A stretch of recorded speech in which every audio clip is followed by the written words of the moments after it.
الشیطان الرجیم بسم اللہ الرحمن الرحیم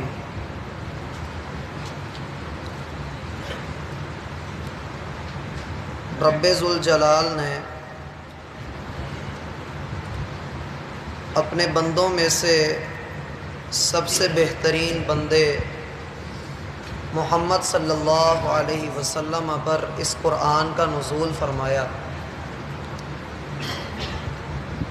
اور ان کی حفاظت کے لیے، ان کی اتباع کے لیے اللہ نے ان لوگوں کا انتخاب کیا جو انبیاء کے بعد روئے زمین پر سب سے افضل ہیں۔ صحابہ کرام یہ وہ ہستیاں ہیں کہ جن کے بارے میں اللہ رب العالمین کا فرمان ہے رضی اللہ عنہم ورضوا عنہ، اللہ اپنے ان بندوں سے راضی ہو چکا ہے اور یہ اپنے اللہ سے راضی ہو گئے ہیں۔ صحابہ کرام نے نبی صلی اللہ علیہ وسلم کا ساتھ دیتے ہوئے جو قربانیاں دیں اور ایک داستان رقم کر دی، یقیناً ان کی یہ قربانیاں رائے گاہ نہیں جائیں گی۔ اللہ سبحانہ و تعالی نے ان کے نام کو، ان کے کام کو زندہ ہی رکھنا ہے تاکہ آنے والی نسلیں اس بات کو یاد رکھیں کہ ہمارے اسلاف کس سنت اور مسلک کے پیروکار تھے۔ نبی صلی اللہ علیہ وسلم کی جو ابتدا ہوئی نبوت کے اعتبار سے، اس پر کافروں کا زور ہر حوالے سے رہا۔ کبھی وہ آپ کو مال و دولت کی پیشکش کرتے تو کبھی آپ کو بادشاہ بنانے کی آفر کرتے، اور کبھی آپ علیہ السلام کو یہ کہتے کہ تم پر جادو ہو گیا ہے، ہم تمہارا علاج کروائے دیتے ہیں۔ اور پھر ان کے بڑے اعتراضات میں سے ایک یہ بھی تھا کہ یہ قرآن تیرا اپنا بنایا ہوا ہے۔ سورۃ النحل کے اندر اللہ رب العالمین کا فرمان ہے کہ یہ لوگ آپ سے کہتے ہیں کہ یہ آدمی خود اپنے کلام کو کوئی شکل دے کر آیات بنا کر لے آتا ہے۔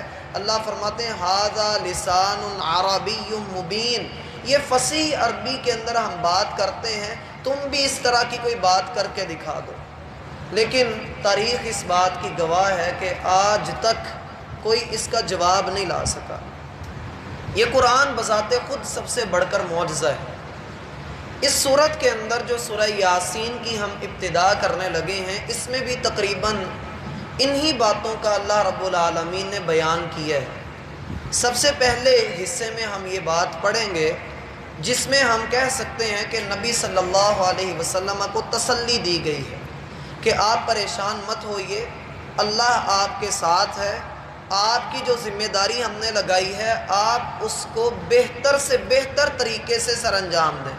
ہم نے پہلے بھی کئی نبیوں کو بھیجا، ان کے حالات اللہ رب العالمین نے بیان فرمائے ہیں اور پہلا حصہ اس کا مکمل ہوتا ہے۔ دوسرے حصے میں اللہ رب العالمین نے زمین و آسمان کے اندر اپنی کئی ایک قدرتوں کا ذکر کیا ہے، بالخصوص نظام شمسی کے حوالے سے کہ سورج کے کیا معاملات ہیں، چاند کے، دن اور رات کے، یہ معاملات اللہ رب العالمین نے ذکر کیے ہیں۔ تیسرے حصے میں اللہ رب العالمین نے روز قیامت کا ذکر کیا ہے کہ انسان کس طرح سے دیکھے گا کہ قیامت قائم ہوئی ہے اور حساب کتاب ہم کس طرح سے اس کا لیں گے۔ اور آخری حصہ جو اس صورت کا آئے گا، اس صورت کے اندر ہم یہ پڑھیں گے آخری حصے میں کہ انسان موت کے بعد زندہ کیے جانے پر اعتراض کرتا ہے، انکار کرتا ہے، جب کہ اللہ رب العالمین نے بڑی آسانی سے اس کو زندہ کر دینا ہے۔ یہ تو ہوئے اس صورت کے مضامین۔ اس صورت کے 5 رکوع ہیں اور 83 آیات ہیں، 3000 اس کے حروف ہیں۔ اس صورت میں اللہ سبحانہ و تعالی نے جہاں ہمیں بہت سارے دلائل دیے ہیں توحید کے حوالے سے، وہیں احادیث کے اندر اس کے بارے میں بہت ساری باتیں بھی بیان کی گئی ہیں۔ لیکن میں اکثر کہا کرتا ہوں کہ جتنی بھی باتیں ہمارے ہاں بیان کی جاتی ہیں، میرا بھائی ہمارا قرآن شروع ہوتا ہے الف لام میم ذالک الکتاب لا ریب فیہ، یہ الفاظ ہیں شروع پر اور ہر مسلمان ان کو جانتا ہے۔ اس کا معنی بھی سبھی جانتے ہیں کہ یہ الف لام میم ذالک الکتاب، یہ کتاب لا ریب فی، اس کے اندر کوئی شک ہے ہی نہیں۔ آپ کا جو پورا دین ہے، اب میں جو بات کرنے جا رہا ہوں وہ اس کے لیے تمہید اس لیے باندھ رہا ہوں کہ وہ بات بڑی سخت ہے، ناگوار گزرتی ہے، لیکن ضروری بھی ہے کہ ہم اپنی اس غلطی کی اصلاح کریں۔ اللہ رب العالمین کا فرمان ہے کہ لا ریب فی، اس دین کے اندر کوئی شک نہیں ہے۔ جب دین کی بات ہوتی ہے میرا بھائی، اس میں قرآن بھی شامل ہوتا ہے، حدیث بھی شامل ہوتی ہے، اس میں نبی صلی اللہ علیہ وسلم کے فرامین بھی ہوتے ہیں۔ یہ جو کتاب ہم نے آپ کو عطا کی ہے، اس کتاب کے ساتھ جو احادیث ہیں، جو اس قرآن کی تفسیر ہیں، اس کی تشریح ہیں، اس کا پرتو ہیں، اس کتاب کے اندر، اس دین کے اندر شک نہیں ہے۔ اگر کوئی اس میں شک کرے گا تو اس کے اپنے ایمان میں شک پڑ جائے گا، اس کا ایمان مشکوک ہو جائے گا۔ اس لیے کوئی بھی بات کرے دین کے متعلق، کوئی بھی بات کریں، وہ شک و شبہ سے پاک ہونی چاہیے۔ آپ کا دین جب شک سے پاک ہے تو اس دین کی بات کے اندر کوئی شک بھی نہیں ہونا چاہیے۔ آپ جو بھی بات دین کی کریں اس میں کوئی شک نہ ہو۔ اس کی ایک ہلکی سی مثال آپ کو دیے دیتا ہوں۔ ہمارے ہاں بڑا مشہور ہے کہ آدم علیہ السلام کے 2 بیٹوں نے قربانی کی اور ایک نے اپنے بھائی کو قتل کر دیا، مشہور ہے نا یہ، سورۃ المائدہ کے اندر یہ واقعہ ذکر بھی ہے۔ اس کی تفسیر کے اندر لوگ کیا بیان کرتے ہیں کہ اصل میں بہن بھائی ہوتے تھے، صبح کے وقت بہن بھائی پیدا ہوتے اور شام کے وقت بہن بھائی پیدا ہوتے۔ صبح والے بھائی کی شام والی بہن کے ساتھ شادی کر دی جاتی اور شام والے بھائی کی صبح والی بہن کے ساتھ شادی کر دی جاتی۔ حابیل اور قابیل کا جھگڑا ہو گیا، وہ دونوں کہتے تھے ہم نے ایک ہی لڑکی کے ساتھ شادی کرنی ہے، اس بنا پر دونوں میں سے ایک نے دوسرے کو قتل کر دیا۔ یہ مشہور ہے واقعہ، قرآن و سنت میں کہیں ثبوت ہی نہیں ملتا اس کا، عوام میں مشہور ہے۔ آپ کہتے ہیں کہ وہ 2 بھائی تھے حابیل اور قابیل نام کے، میرا بھائی حدیث میں کہیں حابیل قابیل نام بھی نہیں آیا ہے، کسی ایک حدیث میں بھی حابیل اور قابیل نام نہیں ذکر۔ تورات کے اندر پڑھو تو وہاں پر حابیل اور قابل ملتا ہے، حابیل اور قابیل نہیں ملتا۔ بلکہ اگر آپ بائبل مقدس کا مطالعہ کریں تو اس میں اس سے بھی مختلف نام ملتے ہیں، اللہ نے ذکر ہی نہیں کیے تو ہمیں اس کی ٹو میں لگنے کی ضرورت بھی نہیں۔ کچھ اسی طرح کے معاملات اس صورت کے حوالے سے بھی ہیں۔ احادیث بیان کی جاتی ہیں مسند احمد کے حوالے سے، دارمی کے حوالے سے، ابن حبان کے حوالے سے، بڑی بڑی حدیث کی کتابوں کے نام لے کر بیان کی جاتی ہیں احادیث کہ جو بندہ اس سورت کو صبح کے وقت پڑھتا ہے، شام کو فوت ہو جائے تو وہ جنتی ہے، شام کو پڑھے تو صبح تک جنتی ہے، بندہ پڑھ لے تو اس کا رزق کا ذمہ اللہ کے ذمے چلا جاتا ہے، بندہ پڑھ لے تو اس کی حفاظت ہوتی ہے، یہ قرآن کا دل ہے۔ اسی طرح سے یہ جو سورت بندہ پڑھ لیتا ہے اس کی حفاظت ہو جاتی ہے، بڑے معاملات بیان کیے جاتے ہیں۔ لیکن یاد رہے میرا بھائی، ایک بھی حدیث اس کی فضیلت میں، ایک بھی حدیث اللہ کے رسول سے ثابت نہیں۔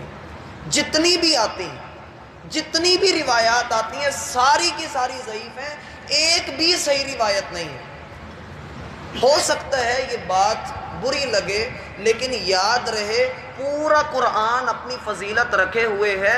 یاسین لفظ پڑھنے کے ہی 20 نیکیاں ہیں۔ اللہ کے رسول کا فرمان ہے کہ میں نہیں کہتا الف لام میم ایک حرف ہے، ولیکن الف حرف ولام حرف ومیم حرف۔ الف الگ حرف ہے، میم الگ ہے اور لام الگ ہے، ان تینوں کے ایک ایک حرف کے بدلے میں اللہ 10 نیکیاں بندے کو عطا کرتا ہے۔ قرآن کی فضیلت ہے، اس کی بہت زیادہ فضیلت ہے، لیکن اس سورہ یاسین کو خاص کر کے اس کی فضیلت کو بیان کر کے جو اللہ کے رسول نے بیان نہیں کی، اس کی جو فضیلت بیان کی گئی ہے اس کا امت کو نقصان ہوا ہے۔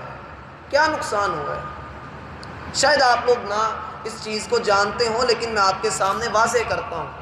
امت کو نقصان یہ ہوا کہ ہر دکان اور ہر گھر کے اوپر یاسین پڑھی ہوئی ہے، سارے لوگ صرف یاسین پڑھتے ہیں، باقی پورے قرآن کو نہیں پڑھتے۔ پھر لوگ یہ کہتے ہیں کہ جی فضائل کے اندر ضعیف روایات بھی قبول کر لی جاتی ہیں۔ یہ لوگوں کا ایک معاملہ ہے، لوگ کہتے ہیں جی فضائل کے اندر اس میں حرج ہی کیا ہے، فضیلت والی حدیث ہے، بندہ نیت کر لے اللہ سے اجر لینا، اللہ نے اجر دینا ہے، بس بندہ مان لے۔ میرا بھائی جب اللہ کے رسول نے بتایا نہیں تو ہم کیسے مان لیں؟ کس بنا پر مان لیں؟ اور پھر لوگ اس کو پڑھتے ہیں، پڑھتے نہیں ہیں، رگڑتے ہیں، رگڑا دیا اور آگے چلے گئے۔ نہیں سمجھا کہ اللہ نے اس کے اندر کیا کہا ہے، نہیں سمجھا کہ اللہ کے فرامین اس میں کیا ہے۔ میں یاسین کا انکار نہیں کر رہا، لیکن جو اس کی فضیلتیں بیان کی گئی ہیں، میرا بھائی جب اللہ کے رسول نے بیان کی ہی نہیں تو ہم کیسے اس کو تسلیم کر لیں؟ اور پھر اگلی بات جو بڑی اہم ہے، کہا جاتا ہے کہ بڑی زیادہ خوشی ہو اور بڑا زیادہ دکھ ہو، ان دونوں موقعوں پر بندے کے ایمان کا پتہ لگ جاتا ہے، بندے کا ایمان کتنا ہے۔ کیا ہے کہ لوگ اپنے مردوں کے پاس بھی اس سورت کو پڑھتے ہیں اور حدیث بیان کرتے ہیں کہ اقرأوا علی موتاکم یاسین، اپنے مردوں کے پاس یاسین پڑھو، اور لوگ پڑھواتے ہیں، ہمارے گھر آئیے یاسین پڑھنی ہے، یاسین پڑھوانی ہے۔ میرا بھائی آپ لوگوں میں مشہور کیجیے، زبیدہ میں بھی یاسین پڑھائی جا رہی ہے، ہم بھی یاسین پڑھائیں گے، لیکن انشاءاللہ آپ کو پتہ لگے گا کہ اللہ نے یاسین کے اندر بیان کیا کیا ہے۔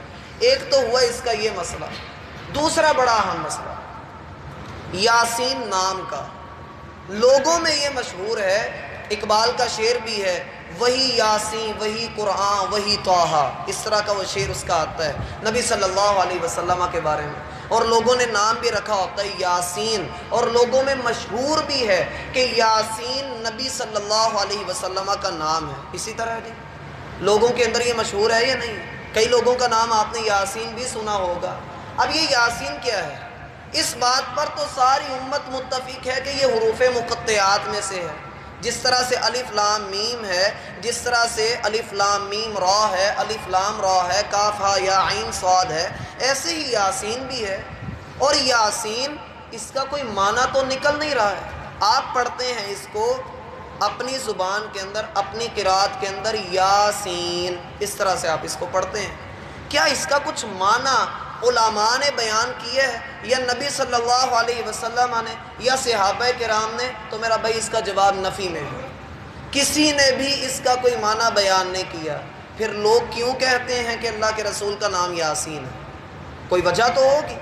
لوگ اس لیے کہتے ہیں، میرا بھائی اگر آپ پڑھیں تو اللہ فرماتے ہیں یاسین والقرآن الحکیم، قسم ہے حکمت والے قرآن کی، انک لمن المرسلین، آپ ہمارے رسولوں میں سے ہیں۔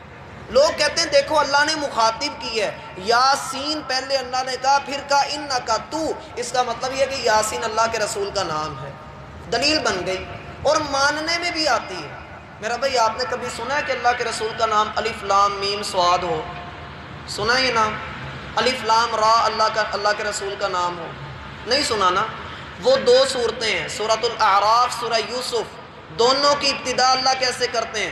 الف لام میم صاد کتاب انزل الیک فلا یکن فی صدرک حرج منہ لتنذر بہ وذکری للمؤمنین۔ الف لام میم صاد، یہ کتاب ہم نے آپ کے اوپر نازل کی، مخاطب تو اللہ نے وہاں پر بھی کیا ہے، پھر اللہ کے رسول کو الف لام میم صاد بھی کہی ہے۔ سورہ یوسف میں اللہ کہتے ہیں الف لام را کتاب انزلنا تلک آیات الکتاب المبین انا انزلناہ قرآنا عربیا لعلکم تعقلون، یہ کتاب آپ کی طرف نازل کی گئی جو بڑی مبارک ہے، بڑی اعلیٰ ہے۔ پھر وہاں پر بھی اللہ کے رسول کو الف لام را کہی ہے۔ بات یہ ہے کہ اس کا معنی اللہ رب العالمین نے بیان نہیں کیا، نبی صلی اللہ علیہ وسلم نے یہ نام اپنا نہیں بیان کیا، یہ حروف مقطعات میں سے ہے، اللہ ہی اس کے معنی کو بہتر جانتا ہے۔ اللہ کا فرمان ہے قرآن کے اندر وَأُخَرُ مُتَشَابِهَاتٍ، باتیں میری مشکل لگیں گی آپ کو لیکن اس کی ابتدا میں یہ سمجھانا ضروری ہے۔ اللہ فرماتے ہیں قرآن کے اندر ہم نے کچھ متشابہ چیزیں، ایسی چیزیں جو انسان کی عقل سے ماوراء ہیں، جو انسان سمجھ نہیں سکتا، ان میں سے ایک حروف مقطعات بھی ہیں۔ یہ ہماری عقل سے آگے کی چیزیں، ہم جتنا بھی اس میں عقل کا گھوڑا دوڑا لیں ہمیں نہیں پتہ لگے گا۔ قبر کا عذاب ہوتا ہے، اللہ کے رسول نے بتایا، کیسے ہوتا ہے ہمیں نہیں پتہ۔ قبر کے اندر اللہ مومن کی قبر کو بڑا کھلا کر دیتا ہے، کیسے کر دیتا ہے یہ اللہ کو پتہ ہے۔ ہمارا ایمان ہے، اللہ نے قرآن میں بیان کیا، کسی وجہ سے کیا، وہ وجہ کیا ہے اللہ کو پتہ ہے۔ اللہ نے بیان کرنا ہوتی، ہمارے فائدے کی چیز ہوتی، اللہ بیان کر دیتے۔ یہاں پر کافروں کو خاموش کروایا گیا ہے کہ یاسین ہم اگر حروف کو جمع کر کے لا سکتے ہیں تو ہم الگ الگ بھی لا سکتے ہیں، تم اس قرآن کا جواب لا کر دکھاؤ، وجہ یہاں پر یہ ہے۔ اور پھر طٰہٰ، طٰہٰ کا جو لفظ ہے یہ بھی حروف مقطعات میں ہے، لیکن لوگ کہتے ہیں یہ بھی اللہ کے رسول کا نام ہے۔ تو جتنی میں نے گفتگو کی اس سب کا جواب بھی یہی ہے کہ الف لام میم صاد بھی پھر اللہ کے رسول کا نام رکھنا چاہیے، لیکن ایسا نہیں۔ اور پھر ایک اور بات، ہمارے ہاں جو نام ہوتے ہیں نا میرا بھائی، مثلا اسلم، اکرم، عبد الحنان، فلاں فلاں، یہ جو نام ہوتے ہیں ان کو عربی میں کہا جاتا ہے کہ یہ سارے علم ہیں۔ جیسے شیعوں کا علم ہوتا ہے نا، علم مانا نشانی، یہ علم ہوتے ہیں۔ اللہ کے رسول کے نام میں اور ہمارے نام میں بڑا فرق ہے۔ اللہ کے رسول کے نام میں اور ہمارے نام میں بڑا فرق ہے۔ مثلا اللہ کے رسول صلی اللہ علیہ وسلم کا ایک نام ہے ماہی، میم الف ما ہا، ہا جو حکے والا ہا ہوتا ہے اور یا، ماہی، ماہی کا معنی ہوتا ہے مٹانے والا۔ اللہ کے رسول نے برائیوں کو مٹایا۔ اللہ کے رسول کا ایک نام ہے حاشر، جمع کرنے والا۔ اللہ کے رسول نے سارے بکھرے ہوئے لوگوں کو جمع کیا۔ اللہ کے رسول صلی اللہ علیہ وسلم کا ایک نام ہے عاقب، اس کا معنی ہوتا ہے اچھے انجام والا اور ڈرانے والا۔ اللہ کے رسول صلی اللہ علیہ وسلم نے یہ کام کیا۔ آپ کا نام بشیر ہے، نذیر ہے، شاہد ہے۔ یہ سارے کام جو اللہ نے آپ کو کہے، آپ کے اندر یہ صفات پائی جاتی ہیں، یعنی جو آپ کے نام کے علاوہ نام ہیں، جو آپ کی صفتیں ہیں وہ آپ کے اندر پائی جاتی ہیں۔ ہمارے ہاں ایک شخص کا نام ہے عبداللہ، وہ اللہ کا بندہ ہے لیکن کام وہ شیطان والے کرتا ہے۔ ہم پھر بھی اس کو کیا کہتے ہیں؟ یہ عبداللہ ہی ہے، ہم اس کا نام تو نہیں بدل دیتے۔ نبی صلی اللہ علیہ وسلم کے ناموں میں اور ہمارے ناموں میں یہی فرق ہے۔ اللہ کے رسول کے اندر جتنے اوصاف تھے آپ کے اندر وہ موجود تھے، جو آپ کی صفات بیان ہوئیں وہ آپ نے کر کے بھی دکھائیں۔ ہمارے جو نام ہیں ہم اپنے ناموں کے الٹ بھی چل پڑتے ہیں، ہم اپنے ناموں کے الٹ بھی چڑھ پڑتے ہیں۔ تو یاسین کا کوئی معنی اللہ رب العالمین نے قرآن و سنت کے اندر بیان نہیں کیا، یہ حروف مقطعات میں سے ہے، نبی صلی اللہ علیہ وسلم سے ثابت نہیں ہے۔